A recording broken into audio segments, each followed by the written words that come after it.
Dateline, Washington. The Commerce Department is halting exports of most U.S.-made firearms for 90 days and reviewing its support of the country's biggest gun trade show to ensure such backing does not undermine U.S. policy interests. Steps that could slow 2 decades of growth of gun sales abroad.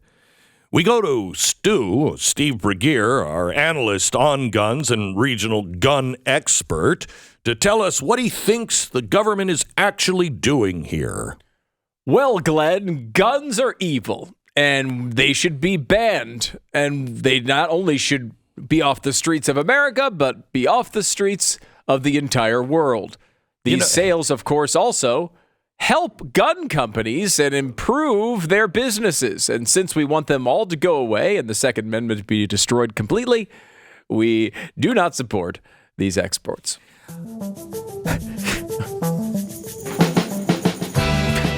Today on The Daily, the government banning gun sales. It could only harm the gun companies. Today, we talk to gun enthusiast Steve Bregeer about what the lack of guns means in his life.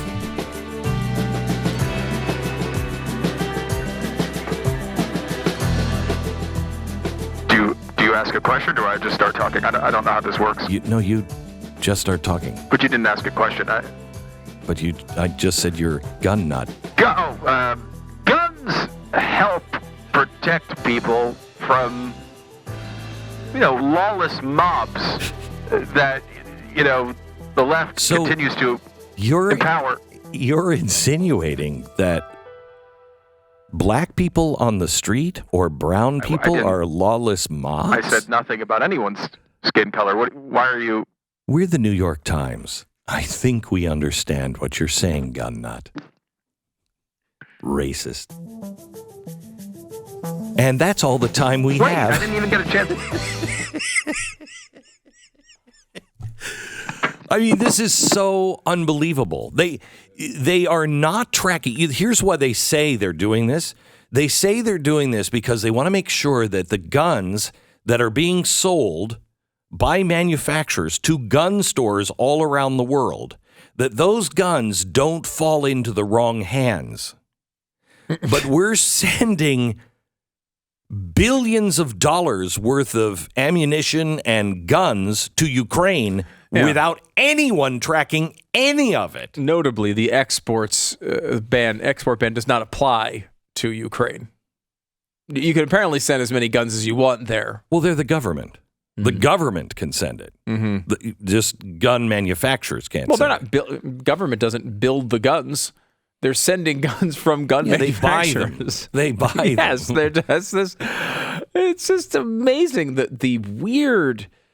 It doesn't make any sense, right? It used to make sense, like the old days, right, where generally conservatives were more in favor of a strong, position around the globe when it comes to maybe a hawkish stance on that, and that applies with it kind of works well with the position at home that you should also be able to defend yourself. Like you kind of see that. Now the left has just decided that they're the pro-war people, but they don't want us to be able to protect ourselves against lawless mobs that go through city after city after city. That they encourage and solicit donations for.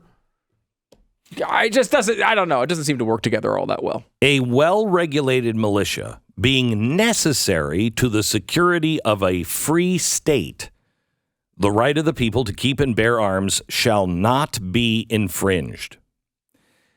This weekend, we saw more shootings here in the country. Last week, we saw, a mass shooting, and we find out now that mass shooting up in Maine, there was plenty of red flags that went up. Couldn't have been more red flags. I mean, the guy was literally telling people he wanted to shoot up a military base. Correct. And telling authorities that he was going to do that. So immediately, of course, the regular arguments in the media and the left. Do I need to say that? media and the left. Yeah, it seems repetitive. Yeah. Also, immediately, the usual counter-arguments were made by the Second Amendment advocates. It's a shooter, not the gun. The man was unstable, shouldn't have had a gun. Regulations wouldn't have stopped him. Bad guys don't observe the regulations. These shootings are stopped by good guys with guns. All of that stuff is true. But none of that is the thing that we should focus on right now. Rather, we should realize that we are living in a very special and unique time where all of the original reasons for the Second Amendment are as urgently relevant as they have ever been. We should probably understand those reasons. The Second Amendment is not about sportsmen. Otherwise, they might have put bowling in the Constitution. The Third Amendment. Hey, can't touch bowling either. It was not put there for sports reasons. It exists, the most fundamental right under natural law. Natural law means it happens in nature. You walk into a cave with a bear in it, and you're just like, I want a pet little kitty. Mommy will kill you because it's a natural instinct and natural right. You come into my home and try to do anything with me or my children, I can kill you if I feel we're in danger. The right to self-defense. That would come under the inalienable right to life, by the way. So this was written by people who had just defeated the former king. This also means self-defense against an out-of-control government. In an age of weaponized government agencies, this is hardly a false concern. Tellingly, the argument against this usually is efficacy. Oh, you're going to need an F-15, not an AR-15. Oh, God. I hate that. So I don't know. The Taliban did pretty well. Pretty well. The history of asymmetric warfare from the Revolutionary War onwards would beg to differ, as would gun confiscation being one of the first acts of every tyrant in history. But more importantly, the Second Amendment also means simply self-defense against people with evil intent. That's where we should really focus. The left essentially argues that that kind of self-defense is irrelevant today. That's why we have police forces. Really? The ones that you have gutted? The ones that you said were irrelevant and racist and horrible? The ones we can't get to respond to any problems because there's not enough of them left? Quite aside from truly frightening crime statistics, self-defense has never been more relevant than it is today. And I think the, Hamas pogrom kind of makes that case. Here's a country that does not lack experience with terrorism and war. Tiny, tiny little Israel. Help should arrive fast. But there was shock and surprise on October 7th. The lesson of how much time an organized response took should resound loudly, not only in Israel, but all around the world, including America. Hours passed before help came to many places under attack. Hours. We've just let 10 million people into our country that we don't know who they are. We saw what 28 individuals could do on September 11th. Are you telling me you're comfortable that there aren't enough people to cause real problems in our country in multiple places?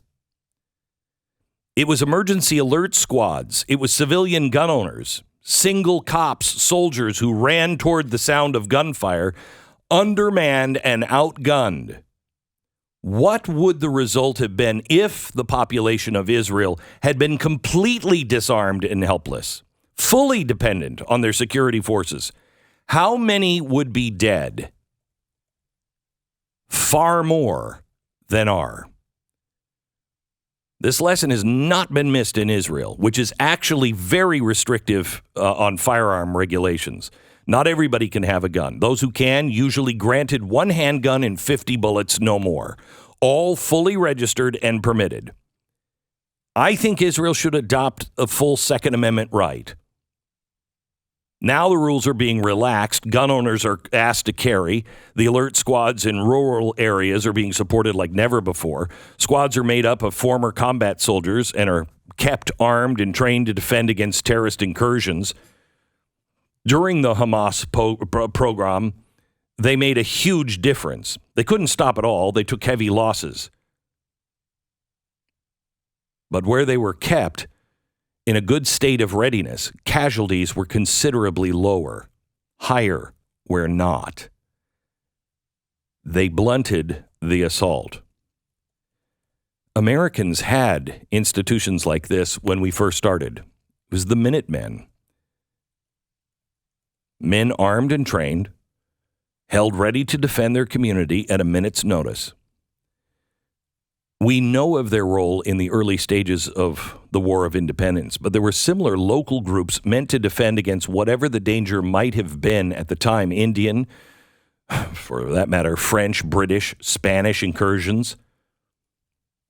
We live in a time now where Jews have to cower inside their homes or get locked in libraries for fear of the mob in our own country.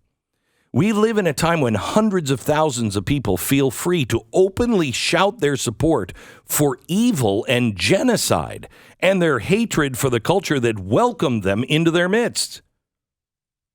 A time when open borders have meant 10 million people and thousands on the terror list that are present right now in our cities, making sleeper cells a virtual certainty. And that's without mentioning the cartels and the gangs and the old-fashioned rogue state actors. Do we really think that things can't happen in rural America with its vast open spaces? How long for real help to arrive then, or in a major city, or a university campus? We can't all turn into Navy SEALs, but most of us can help, and none of us should be helpless. This is not an emotional knee-jerk rah-rah. This is a lesson that reason and morality dictate we must learn from these events. I carry a gun. I train with it. Not because it's fun, but it is. But I'm also all too aware that my life and the life of my family one day, one night, may depend on my ability to use that gun. I sincerely pray I never have to use that ability. But I also pray that I always have the ability to use my gun. Never again doesn't mean depending on someone else to prevent the next massacre. Never again means you and your ability to defend and stand for those you love. I don't know what the Biden administration is doing this time, but their every step has been to erode your rights one way or another.